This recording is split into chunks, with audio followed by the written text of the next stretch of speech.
Hey, welcome to the Abundantly Clear podcast. I'm your host, Mallory Nicole, subconscious mindset and growth coach for entrepreneurs and driven professionals.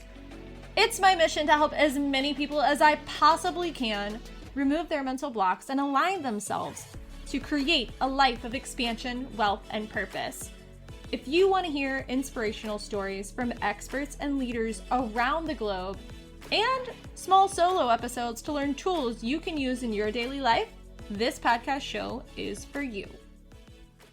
Hello, and welcome back to the show. Thank you for being here. If this is your first time listening, I'm excited you're here. As always, if you have been listening to this show for quite some time, thank you for returning. Thank you for showing up for you, and I appreciate you so much. I appreciate you so much for your loyalty and your commitment to yourself and for supporting the show. It means a lot. Okay, so one of the things that you probably wouldn't guess that I help people with, if you look at my website or if you're listening to this podcast, it might surprise you. And oftentimes it comes up in work and I'm used to it by now. It's not something that I market, but it is part of mindset. It's part of what I do. And that is the mindset around money, the mindset around investing, the mindset around how people are setting up their wealth. And the reason for this, the reason why this is part of the work that I do, is because a lot of our old patterns and our subconscious beliefs get wrapped up in how we make our money decisions,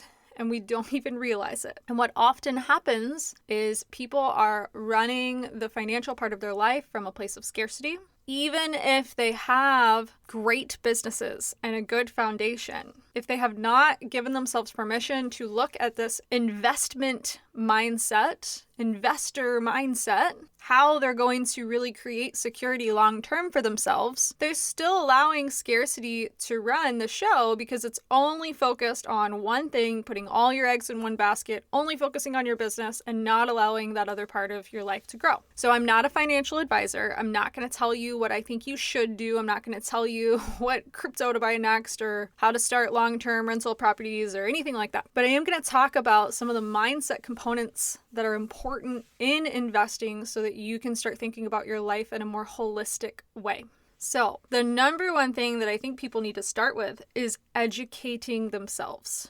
There are so many options out there. Even in real estate itself, there's short-term, there's long-term, there's multifamily, there is, whole life insurance, there's crypto, there's stocks, there's all kinds of ways that you can invest. You can invest into other small businesses and make passive income. You can invest in hundreds of different ways in crypto alone. There's all kinds of things you can do. And the first step is that education part. It is looking at your life and looking at your investments and taking full ownership of the identity around, I'm not just someone who creates a business, or I'm not just someone that has a career. I am taking full ownership of my financial health.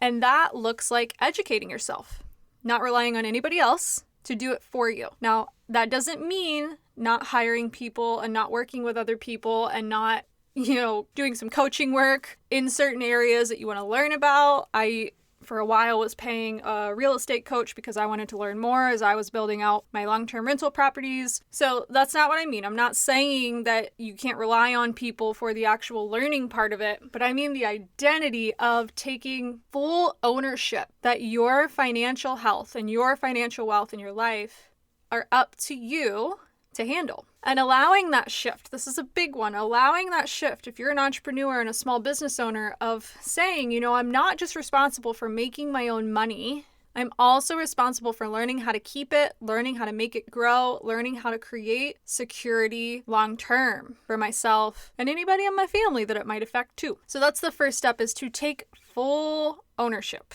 Because if you take full ownership, that is only going to empower you to make better decisions in handling your financial investments. Now, part of the other mindset components in this are really allowing yourself to just get started. I hear this one a lot from people. They feel like they have to have tons and tons of money saved up to get started in their financial goals. And that's not the way to look at this. You really want to look at this the same way that you look at business. What are the short-term goals that you can start doing right now that will help you move forward? Because let's say you start putting $500 of your business income aside every single month and put it into whether it's crypto or stocks or dividends, like whatever account you want to put it in that's going to grow. Well, in 5 years, if you do that $500 a month for 5 years, you're going to have a lot of money. And then you can take that money and maybe do something else with it. You know, you have to get started somewhere. So part of this thinking is you're not going to just like become this secure investor overnight in 24 hours or 48 hours. It's really allowing yourself to just get started. In the same way that you got started in your business, just let yourself get started. Small commitments make big impacts.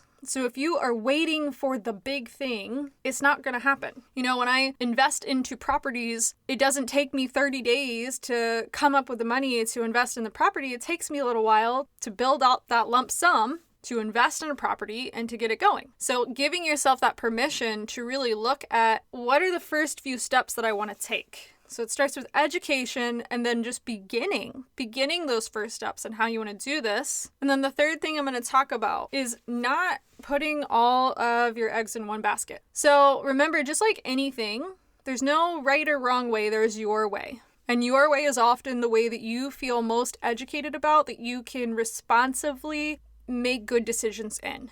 So if you think about your way, what feels good to you, what does that look like? Well, here's what you don't want to do. You don't want to take all of your money and put it into one thing that you're uneducated about, that you think is going to work, because you know what? If it doesn't, where does that leave you, right? We want to think about this from an abundant place. If you allow the identity of being fully responsible for this, fully responsible for your financial health, resulting in financial wealth, how would you make the decisions that you would make? You wouldn't put all of your eggs in one basket. You wouldn't invest everything into one place. So just really give yourself that permission to be honest with what you want. You know, think about 10 years from now, what would feel really good to you in the same way that you think about business. If you look 10 years from now at your business, you have visions and you have goals. Give yourself that permission to start thinking about your financial wealth and health the same way. What can you start doing now to get there? What does the big picture look like for you? Do not wait and wait and wait for this to happen, because nobody's going to make it happen for you. And remember that. I know a lot of business owners that just wait and wait and wait, and they want to wait and wait till their business gets to a certain point. And sometimes that's fine. Sometimes that works. But you have to make sure to be honest with yourself that 6 years down the line, you're still just investing all of your money back into your business and you haven't given yourself that permission to do anything for you, that's not going to turn into another 6 years. And then you're 12 years down the line and you look back and the only thing you've got is your business, right? And then for some reason the market changes and that business isn't really working anymore and you need to go start another business. Do you see what I'm getting at? You want to make sure that you really think about the ownership and the identity that you have as a human being to work from that fully empowered place of security and financial stability in your life. And looking into resources and looking at growth and making decisions that make you feel good. Maybe that's starting small. Maybe starting small is the best way for you to feel good right now in this process. So, a little bit different than what we usually talk about. This is a little bit more tactical, but if you are somebody that hasn't given yourself a chance to really think about your wealth long term, whether you're relying on a 401k with your company that you work for or you own a business, I want you to just really think about this week. Are you making decisions now that will get you to where you want to be 10, 20, 30, 40 years from now? And if you're not, what belief needs to shift so that you can take full ownership of this part of your life and get to where you want to be? Start small. It doesn't have to happen. You don't have to go buy a house tomorrow if you don't have the money to buy a house tomorrow, right? You don't have to put all of your money into stocks tomorrow to become this super secure, financially free person. Start small and let it grow and explore. Think about this week. Maybe you want to learn something new. Maybe you want to dive a little bit deeper into an area that you're not sure about. Give yourself a chance to do that. Give yourself the opportunity to make the decision to take full ownership of this area of your life and see what changes you will make from there. And I will see you on the next episode of the Abundantly Clear Podcast. Thanks for tuning in to today's episode of the Abundantly Clear Podcast. If you want to support the show, please leave a review on iTunes. As small as it seems, it does wonders for me and my team as we grow the podcast to reach more listeners and invite more incredible people to share their stories and expertise to inspire us all. If you're interested in learning more about the work I do, Jump over to abundantlyclearpodcast.com, take a look at some client experiences, or you can listen to a couple past episodes where they've actually been on the show to share their journeys. Episode 57, 63, and 24 to be exact. Until the next episode of the Abundantly Clear podcast, thanks for tuning in.